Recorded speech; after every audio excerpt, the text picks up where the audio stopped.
Hello, everyone. My name is Stanley St. Rose, and today we're going to be talking about Daisy Miller, a study written by Henry James. Now, before I go into summary analysis of this work, please remember to leave a like, subscribe, and/or comment so that the channel can continue to grow. So, Daisy Miller, very interesting work here by Henry James. Basically, what happens here, you have an young American woman. She's extremely pretty. I mean, this work really goes in deep on how beautiful she is. Her hands, her figure, her face, her cheeks, her lips, her hair.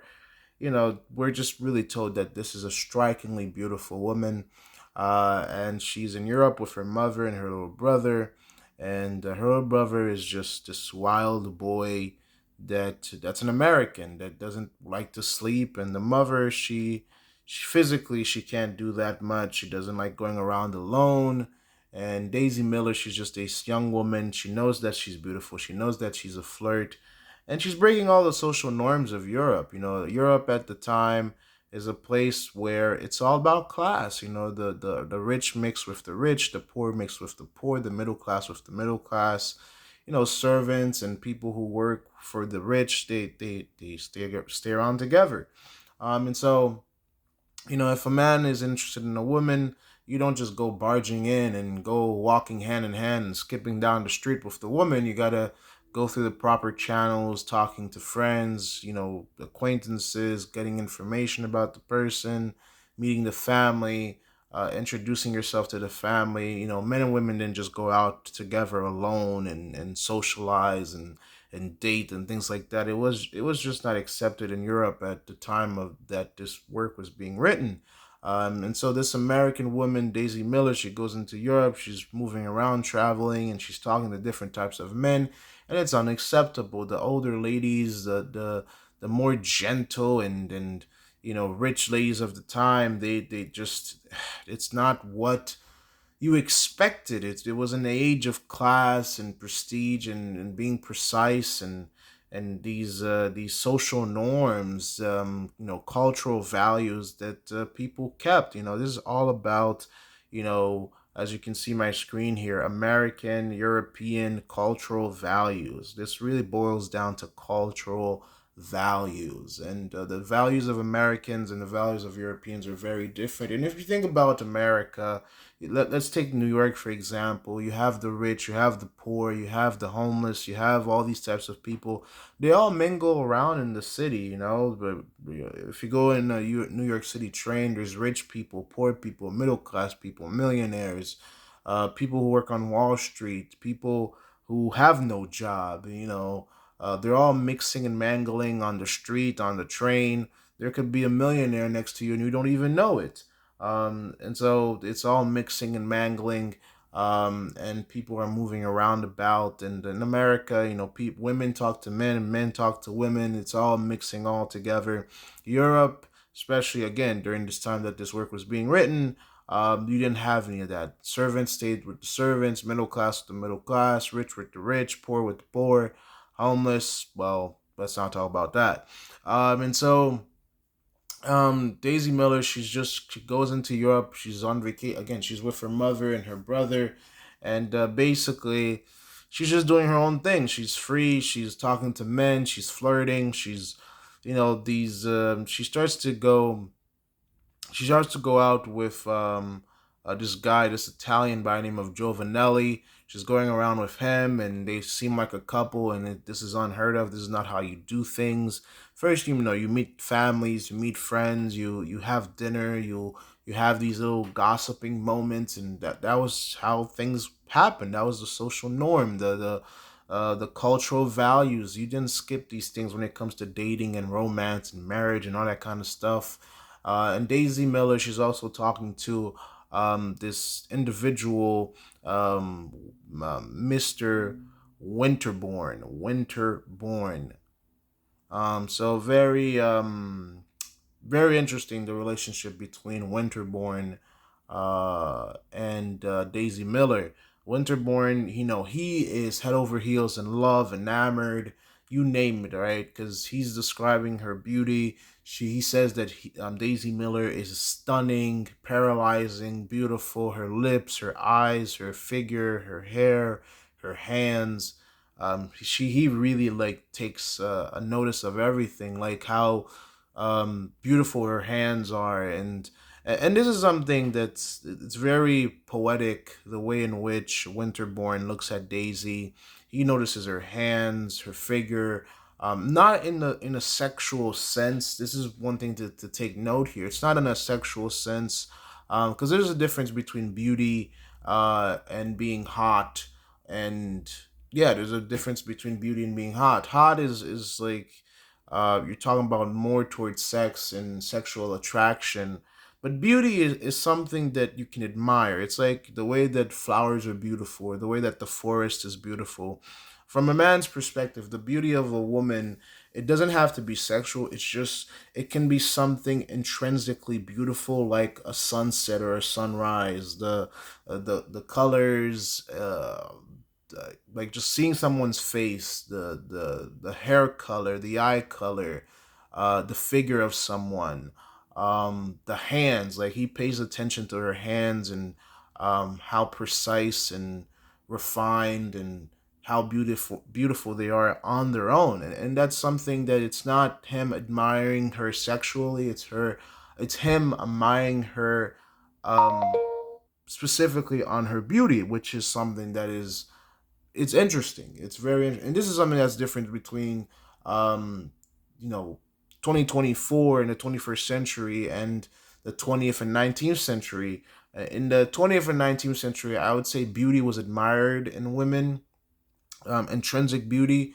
But now the type of beauty that's admired in women, it's not really beauty. It's more admiring sex and the sexual nature, and how a woman pleases a man sexually, not the beauty on its own. So that's just one thing I noticed within this work that's very interesting to talk about, the difference between hotness and beauty. And so basically, the scandal within this work is that Daisy Miller, she's going out with Giovanelli, she's going out with Winterborn at the same time. They're talking back and forth, flirting, and this creates a scandal. Ultimately, what happens after this goes on for a while, and Daisy Miller becomes the center of gossip. Um, you know, she one night goes into she goes out with Giovanelli, and she gets Roman fever, and then she dies after getting sick in the fever, and dies. And Winterborn is crushed, and also kind of like just shocked, and everybody's shocked that this young woman, she hasn't really lived her life, never got married, never had children. She was flirting around, moving around, going against all the social norms. And it's especially in Europe, nobody goes out at night during this time because everybody knows what Roman fever is. And Giovanelli, he goes out with Daisy Miller, thinking maybe they could get married, thinking there's something that could happen, but nothing ever happens. Daisy Miller, she's just a flirt. She likes to go around, and maybe there's a possibility that she could have married Winterborn. Daisy Miller, again, she likes to have fun, and these are the women in the world that's quite confusing and quite problematic, because you never know what's truly in their hearts. This is the type of women that can be extremely dangerous. When a woman is extremely beautiful, she has that pride, she has that confidence, she has that moxie. It's really hard to kind of like get a firm conclusion or get a firm reading on who she is and what she wants in life, because Daisy Miller, from her behavior and her character, we don't know. Does she want a family? Does she want to get married? Does she want to be independent? Does she just wants to go, like there's points where she tells Winterborn that he's stiff. He's too stiff. She likes to have fun. Girls like to have fun, and Daisy Miller definitely wanted to have some fun. And men, see, there's a very something very different between men and women. Some men do like to have fun, have a good time, but there's other men that are all about business. All right. Especially in Europe, the way that this novel sets it, a lot of men are about business. Men are like, well, I want to get a job, I want to make money, I want to get married, I want to have 5 children, I want to buy a house, I want to buy land, I want to start this business, I want to retire, I want to live this way, and then I want to die, and I want to be buried here. Like a lot of men, especially business-minded men or very focused men, it's all about strict facts. It's like I want to get this done, then that done, then this done, then that done, then I'm done and I'm gone. It's like bam, bam, bam, done.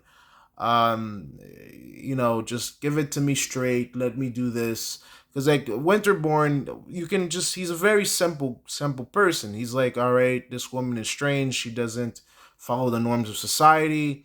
I like her. I think maybe I want to marry her. Maybe I want to have some type of relationship with her.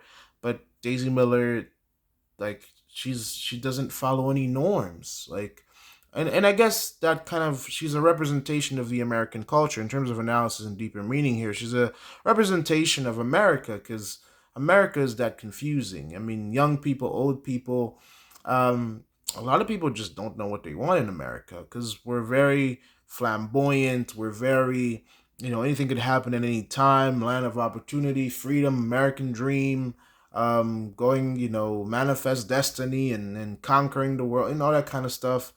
The American ideal is very free and independent and it's a nation of rebels and inventors and explorers and anything can happen and dreams and imagination. Europe is much older than America, and Europe is more strict. It has systems, hierarchies, and things that have been set in stone for hundreds of years. Because think about Britain and France and all these countries in Europe, they've been there for hundreds of years. They're set in stone. America's that young teenager. I mean, think about it. America's a couple hundred years old. Um, it's like it's a country that's like spreading its wings and exploring what it wants to be. Even till now, even in 2024, America is still very young.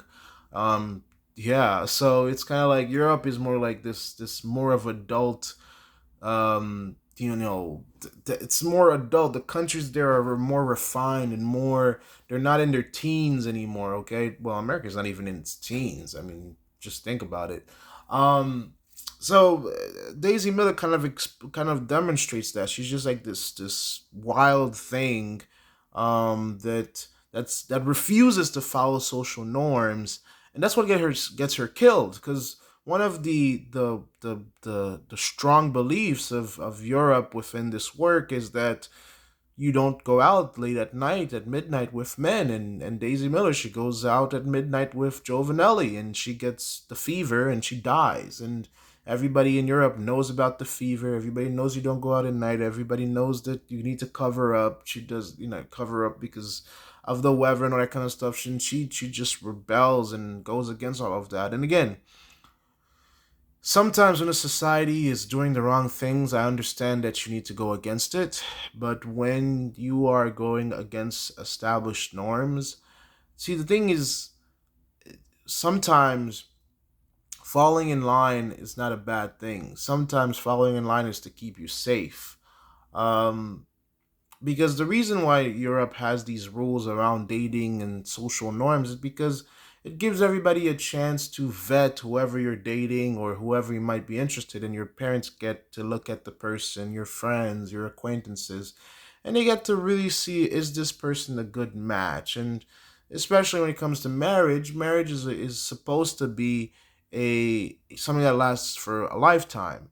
America's not like that. America's like, I met somebody, it's been 2 months and it's been a year, then I'm gonna get married and all that kind of jazz. And then like marriage doesn't even last 8 years, because America has a lot of feelings and emotions and passions. That's why, the divorce rate is so high because, well, Americans and young people have pretty much destroyed every type of social norm, every type of established hierarchy to vet people and to figure out people. And because of that, a lot of young people make decisions that often ruin their lives. And that's exactly what happens to Daisy Miller within this work. So she does die because of Roman fever. She kind of leaves us in a place where maybe she would have been with Winterborn, maybe not, and Winterborn is left to think about Daisy and think about what just happened to him.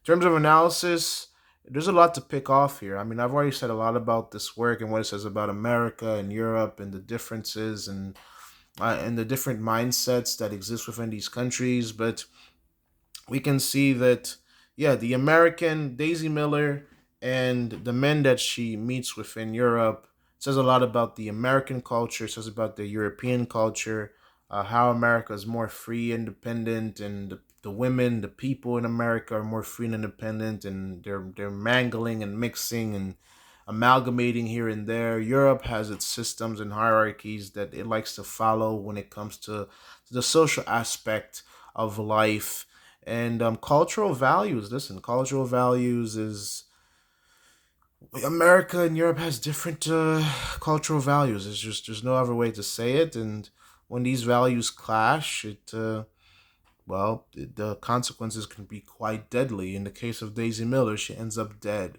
And when you don't follow the social norms of a society, especially the most basic ones, such as not going out at midnight with young gentlemen in the weather and in bad weather, I mean, that's something. It's not trying to control you. It's trying to tell you, hey, don't do this because the result could be quite deadly. So before you buck against the system, before you challenge the system, yes, you can test the system to see if it's good or not. But before you do that, make sure you know what you're doing. Because Daisy Miller, she thought she knew it all. She thought she was just having fun and exploring. But by not listening to the rules of the society that she was in, she ended up dead. So there's a lot to think about and reflect about. But that's my summary analysis of this work. Please remember to leave a like, subscribe, and or comment. And I'll see you guys in the next video.